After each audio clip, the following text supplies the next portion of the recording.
Mhm.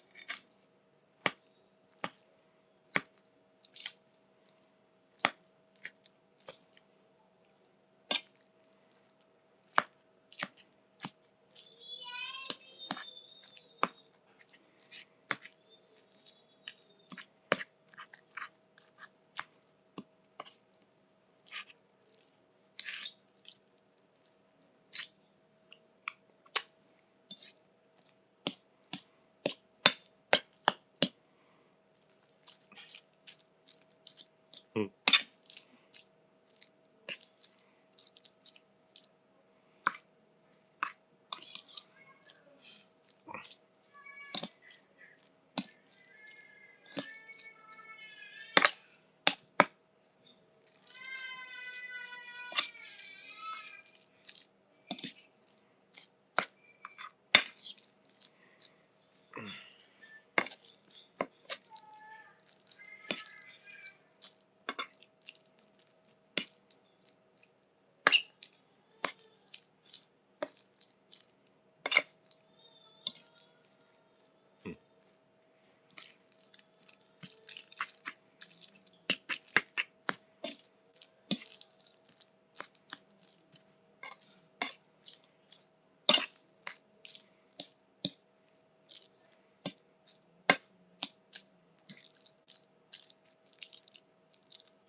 So yeah, I know some people are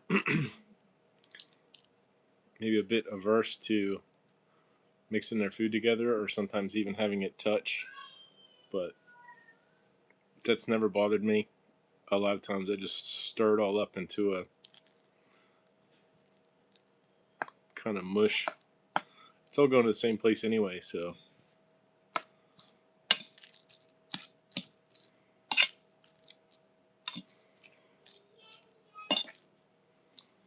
This was mashed potatoes, sweet potato, and green beans is what I'm mixing together. And I got some pan braised chicken thighs.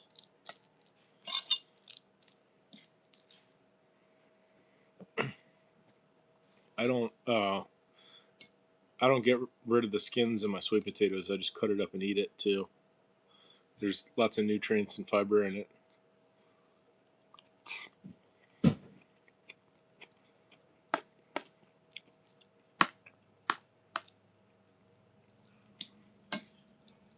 Yeah, I like sweet potatoes, but I don't really have them that often.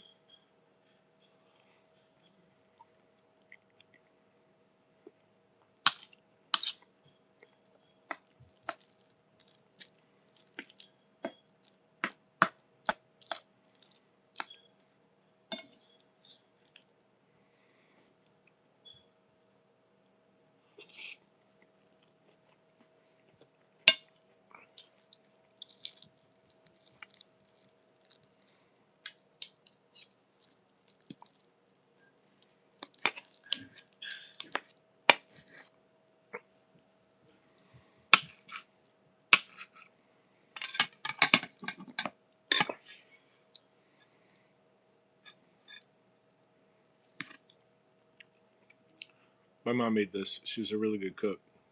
She always nurtured my interest in and love for cooking. So I'm sure I get that from her in some sense.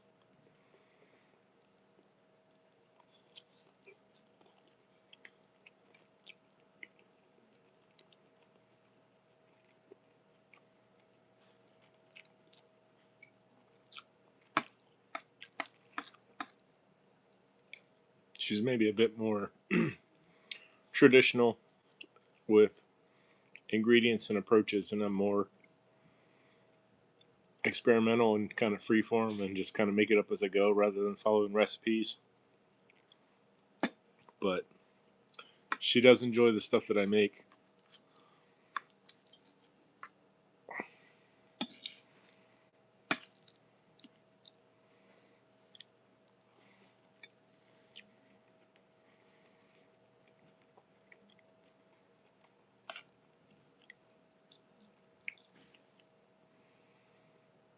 She doesn't like cilantro as much as I do, but she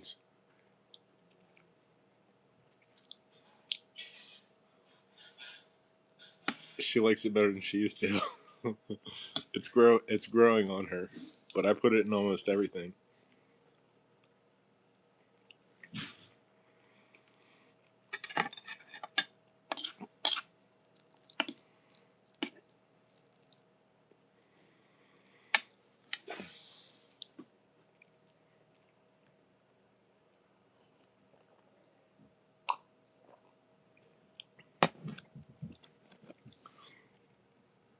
So I made another batch of that. What's up, Ray? I made another batch of that hibiscus tea like I made the last few days, but this one I also put some of that passion flower vine from the garden in it and a little bit of ginger. It's weird, but not bad weird. It kind of reminds me of like beet juice. I forgot the last time I made that. The last time I made the hibiscus tea. No, the last time I made the passion flower tea, which I think was only the first time I ever made it. First and last time I ever made it. It kind of smelled like spinach water, but not in a bad way. It just was like more vegetal than something you would think like wanting to drink as a tea. But I mean, it's good. It just has a little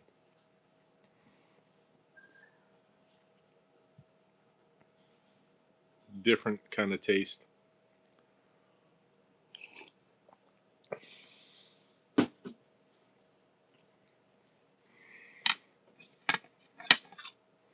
But yeah, the passion vine's supposed to have, like herbal, medicinal, um, supposed to be like a mild sedative, anti-anxiety. But I don't know if I've noticed. Um, I'm a little bit laid back anyway.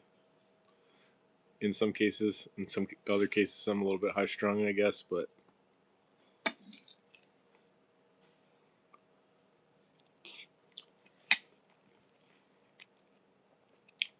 they're they're native. I don't know where about you're from, but in the eastern United States, like pretty much southeastern all the way up to like eastern Canada, they are native, um, which is a bit of an outlier for things in the passion fruit family. Usually they're like tropical, subtropical. So it's a little bit odd that they grow here, but they are native, but they self propagate and they spread aggressively. So I just took one little, like 7-inch, uh, shoot from the farm and transplanted it here, and now they're just everywhere. So there were some that I had to dig up anyway because they were in the garden and they cling to stuff because it's a climbing vine, and they were, becoming a bit of a nuisance. So I had to get rid of them anyway, and I didn't know anybody right off to give them to, because you need to have space for them to spread and not mind that they will spread. But real pretty flowers. Pollinators love them. Edible fruit. Um,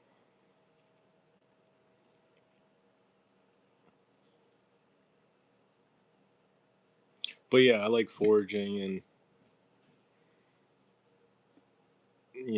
learning about edible and medicinal plants that you can just go outside and find.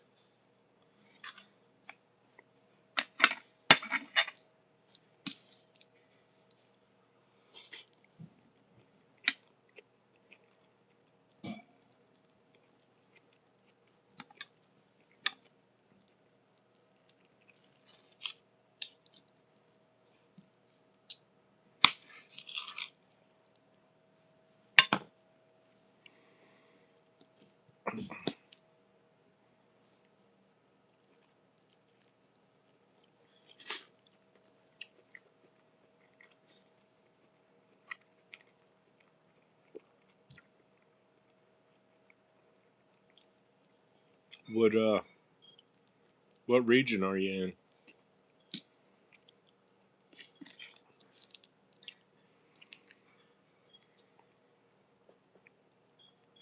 I don't know what their I don't know what their range is, but I think they're pretty um, flexible.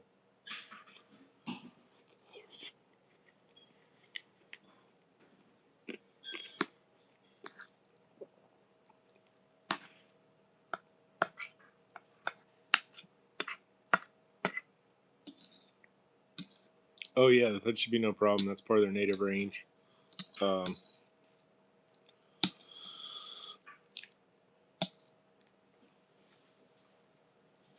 yeah, the popular, semi-popular, I guess, a little bit niche, but people really like the flowers. They're just crazy, alien-looking flowers. They're like a disc with all these little fingers, and they're purple and white, and then they got this little yellow bit that comes up in the middle.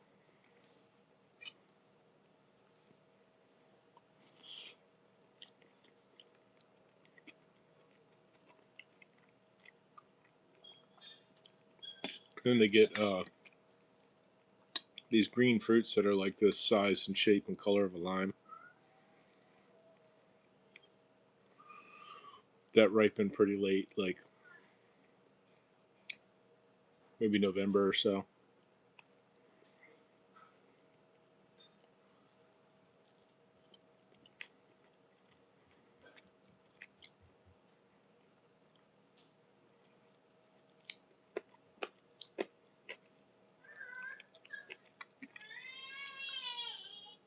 Yeah, the ones that we have out back, I found growing wild out to the farm, and I didn't know that they were there. It's not something that I was, even though I've foraged all my life, it's not something that I was familiar with. I mean, aware of its existence, I guess, but just never didn't realize they were as commonplace as they are.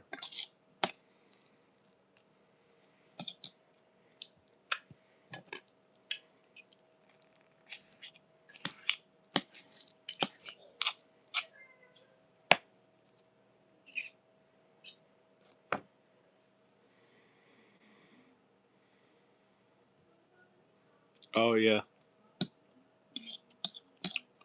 Well, good luck in your travels.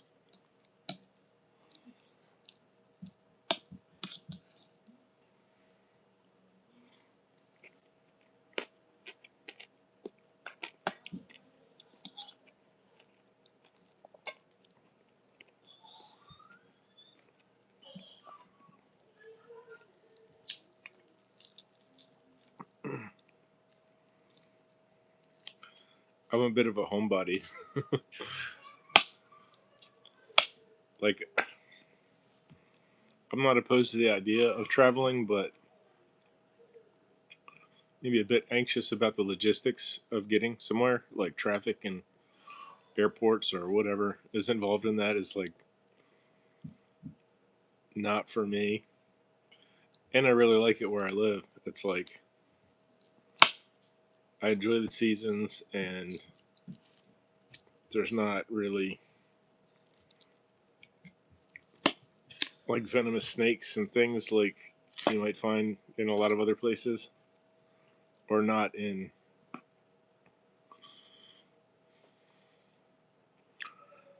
not in enough numbers that it's ever a concern when you go outside. They're pretty small numbers in pretty isolated areas. I mean, I guess you should always be aware of your surroundings whenever you're outside, but it's not like other places in the country where that is like a absolute concern when you go outside, or like alligators or any of that stuff. Oh, that's cool. Yeah, I could see that being pretty exciting.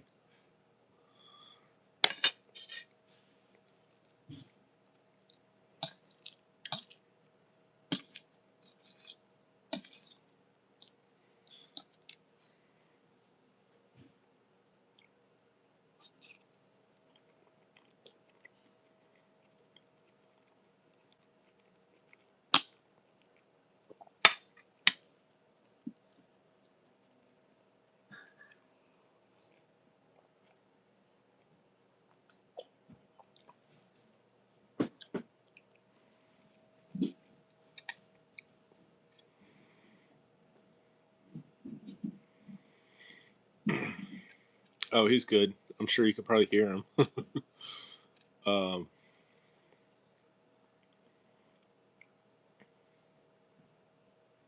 what did I say? Thursday. He came back from his dad's yesterday evening. It's like upper 90s out here today, so I got him some of them little plastic, like 4 foot across by maybe like 1 foot deep plastic shell kiddie pools, and filled it maybe half full of water. He was splashing around in there today. He had a good time.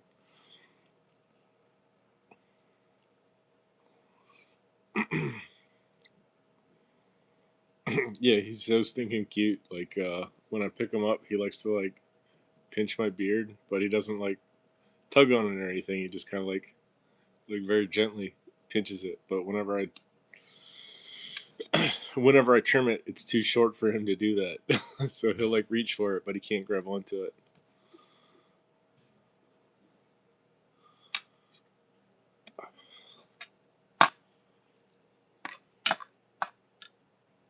But yeah, he's my buddy. That makes me feel good.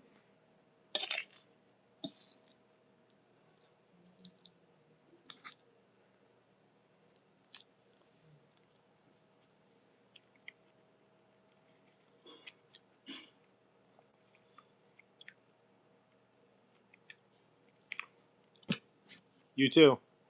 Thanks for stopping by. Good luck in your travels for school.